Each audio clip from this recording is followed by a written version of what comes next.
তারপর বলদটাকে বাঁশে বেঁধে দুজনে কাঁধে নিয়ে গোভাগাড়ের দিকে হাঁটতে থাকে। এরপর গোভাগাড়ে পৌঁছে কালীপদ মাটি খুঁড়ে সমাধি প্রস্তুত করে। তারপর তারা বলদটিকে মাটি চাপা দিয়ে দুজনে বাড়ি ফিরে আসে। বৈশাখের খামখেয়ালি রাতে কখন যে মেঘ জমাট বেঁধে বিদ্যুৎ গর্জে বৃষ্টি শুরু হয়ে যায় তার ঠিক নেই। মুষলধারে বৃষ্টিতে ভিজতে ভিজতে কালীপদ কাকা গোপীকে বলে, গোপে, আজ আমাদের ফিরতে অনেকটা দেরি হয়ে গেল। যাত্রাপালার শেষটা এমন জমে উঠেছিল, ছেড়ে উঠে আসতে মনই চাইছিল না। আমরা আজ পুরো ভিজে গেলাম, দেখবে বাড়ি ফিরলে কাকি তোমাকে খুব বকবে। তাড়াতাড়ি পা চালা গোপে, এই বৃষ্টির মধ্যে আবার কালবৈশাখী ঝড় শুরু হয়ে গেলে বাড়ি পৌঁছতে পারবো না। এই কথা বলতে বলতে তারা এক অতিকায় বাঁশ বাগানে প্রবেশ করে। বাঁশ বাগানের পথ ধরে হাঁটতে হাঁটতে গোপে কিছু যেন একটা শুনতে পায়। কাকা, তুমি কি কোনো বাচ্চা মেয়ের কান্না শুনতে পাচ্ছ? কই না তো, ও কিছু না। বাঁশবাগানে বৃষ্টির জল পড়লে অমন শুনতে লাগে।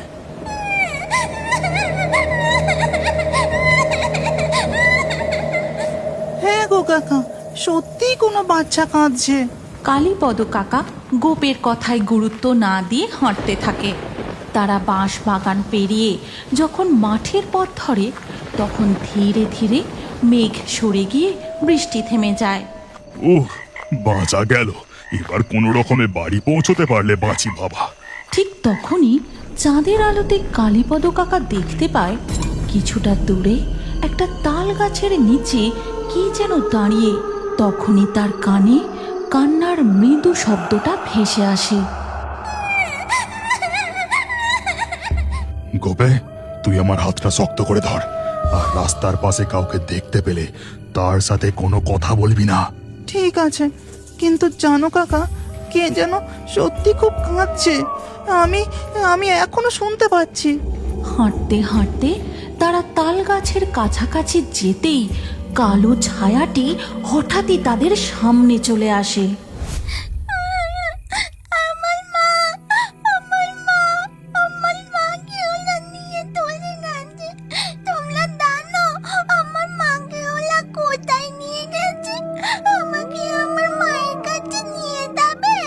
কে তুমি? তোমার মাকে কে নিয়ে গেছে? তুমি কি তোমার মায়ের থেকে হারিয়ে গেছো? সর্বনাশ! গোপে, তোকে বারবার বারণ করলাম, তুই ওর সাথে কথা বাড়াস না। চল এখান থেকে। কাকা, ও মনে হয় হারিয়ে গেছে গো। ওর মাকেও খুঁজে পাচ্ছে না, তাই একা একা ও হয়তো ভয় পেয়ে কাঁদছে। আমার মাকে খুঁজে দাও, আমি আমার মায়ের কাছে যাব। ওরা আমার মাকে নিয়ে চলে গেছে। গোপেকে আর কোনো কথা বলতে না দিয়ে কালীপদ নিজেকে একটু শক্ত করে গম্ভীর গলায় বাচ্চাটিকে জিজ্ঞাসা করে, কে তুমি?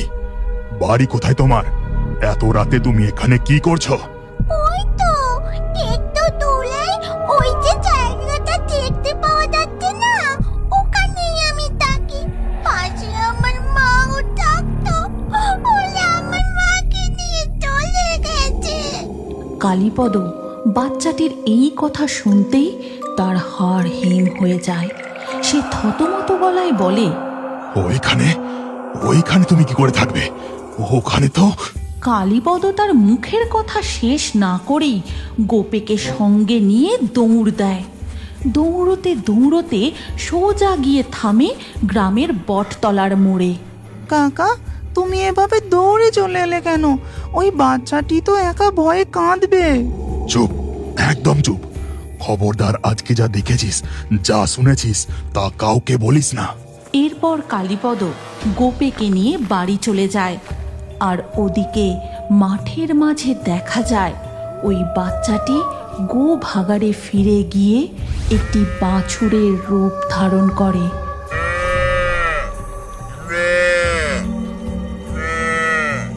এরপর বাছুরটি আত্মায় বদলে গিয়ে মাটির ভেতরে ঢুকে যায়।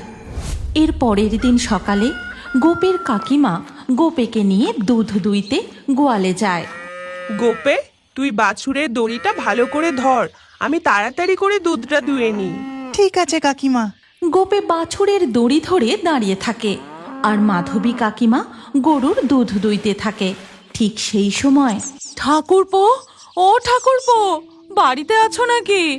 কি হলো গো কাকলি বৌদি, কি হয়েছে? তোমার গলাটা অমন ধরা ধরা আর মনটা খারাপ দেখাচ্ছে কেন?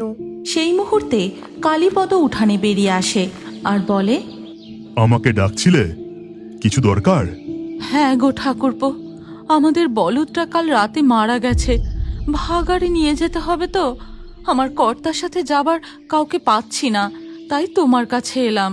ঠিক আছে, চলো আমি যাচ্ছি। এই কথা বলে কালীপদ প্রতাপদের বাড়ি যায়। তারপর বলদটাকে বাঁশে বেঁধে দুজনে কাঁধে নিয়ে গোভাগাড়ের দিকে হাঁটতে থাকে। এরপর গোভাগাড়ে পৌঁছে কালীপদ বলে, প্রতাপ, আমি তাড়াতাড়ি করে গর্ত খুঁড়ে দিচ্ছি। খোলা জায়গায় বলদটাকে রেখে যাওয়া ঠিক হবে না, তাতে পরিবেশ দূষণ হয়। বলদটাকে মাটি ঢাকা দিতে হবে। কালীপদ মাটি খুঁড়ে সমাধি প্রস্তুত করে। তারপর তারা বলদটিকে মাটি চাপা দিয়ে দুজনে বাড়ি ফিরে আসে। এরপর বিকেল গড়িয়ে ধীরে ধীরে সন্ধ্যা হয়ে যায়, আর সন্ধ্যা হতেই বৃষ্টি হয়েই চলে। বৃষ্টির ঠান্ডা আমেজে কালীপদ পাড়ার চায়ের দোকানে বসে চা খাওয়ার সময় দুজন ব্যক্তির ফিস ফিস করে বলা কথা তার কানে আসে। তুই ঠিক করে দেখেছিস তো? হ্যাঁ রে, আমি ঠিক দেখেছি। আজ সকালেই ওখানে একটা গেছে।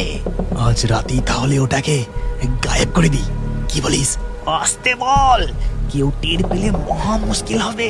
বৃষ্টিটা একটু থামতে ওই দুজন ব্যক্তি চায়ের দোকান থেকে চলে যায়।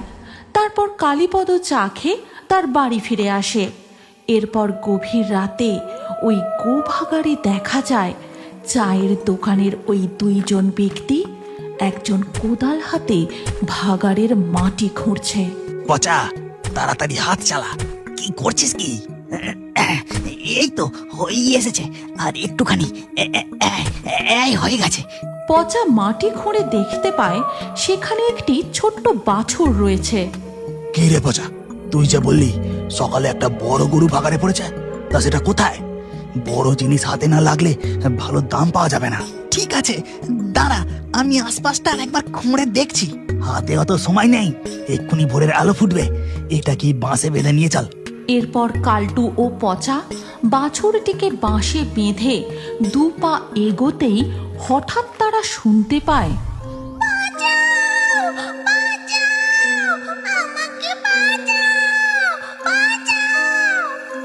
ওস্তাদ, তুমি শুনতে পাচ্ছ? বাঁচাও বাঁচাও বলে এই ভাগাড়ে কি কাঁদে? হ্যাঁ ঠিক তো, কিন্তু আশেপাশে তো কাউকে দেখতে পাচ্ছি না। ব্যাপারটা আমার ভালো ঠেকছে না কিন্তু। যাই হোক, তুই তাড়াতাড়ি পা চালা। কান্নার শব্দের বেগ আরো বাড়তে থাকে।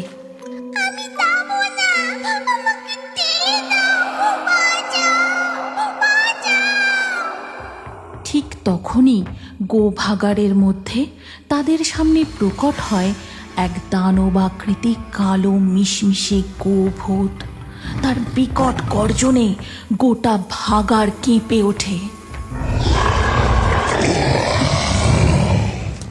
ওরে বাবা রে, বাঁচাও! ওই দানবাকৃতি গোভূতটা পচা ও কালটুর দিকে ধীরে ধীরে এগোতে থাকে। তারা দুজন বাঁশে বাঁধা বাছুরটিকে মাটিতে ফেলে দিয়ে দৌড়ে পালাতে যাবে। ঠিক তখনই গোভূতটা আবারও গর্জন করে তাদের পথ আটকে দাঁড়ায়, আর বাঁশে বাঁধা বাছুরটা নিজেকে মুক্ত করে দাঁড়িয়ে বলতে থাকে, ওই দুটো লোক দুটো আমার মাকে এখান থেকে নিয়ে চলে গেছে। তুমি ওদের টেরো না, ওদেরকে শাস্তি দাও ওদেরকে। পাপিষ্ঠ মানুষ, তোদের এত সাহস কি করে হয়? মৃত্যুর পরও আমাদের এখানে শান্তিতে থাকতে দিবি না। আজ তোদেরকে আমি। এই কথা বলে গোভূত তার ফলার মতো শিং দিয়ে তাদের উপর আক্রমণ করে, তাদেরকে গুঁতিয়ে মাটিতে ফেলে দেয়। তারপর তার ধারালো দাঁত দিয়ে এর পরের দিন সকালবেলা কাকলি হন্তদন্ত হয়ে মাধবীদের উঠানে এসে বলে, খবরটা শুনেছ ঠাকুরপো? ভাগাড়ে কি ঘটেছে? দুটো লোকের দেহ, মনে হয় গোভাগার থেকে ওরা না মরা গরু চুরি করে নিয়ে যেত, জানো? সবাই তাই বলছে। এই গল্পের পরবর্তী পর্ব যদি তোমরা দেখতে চাও তাহলে কমেন্টে নেক্সট পার্ট অবশ্যই লেখো। আর আমাদের ফেয়ারি টুনস বাংলা ফেসবুক পেজটি এক্ষুনি ফলো করে নাও। এই গল্পটি ভালো লাগলে লাইক দিয়ে শেয়ার করে দাও।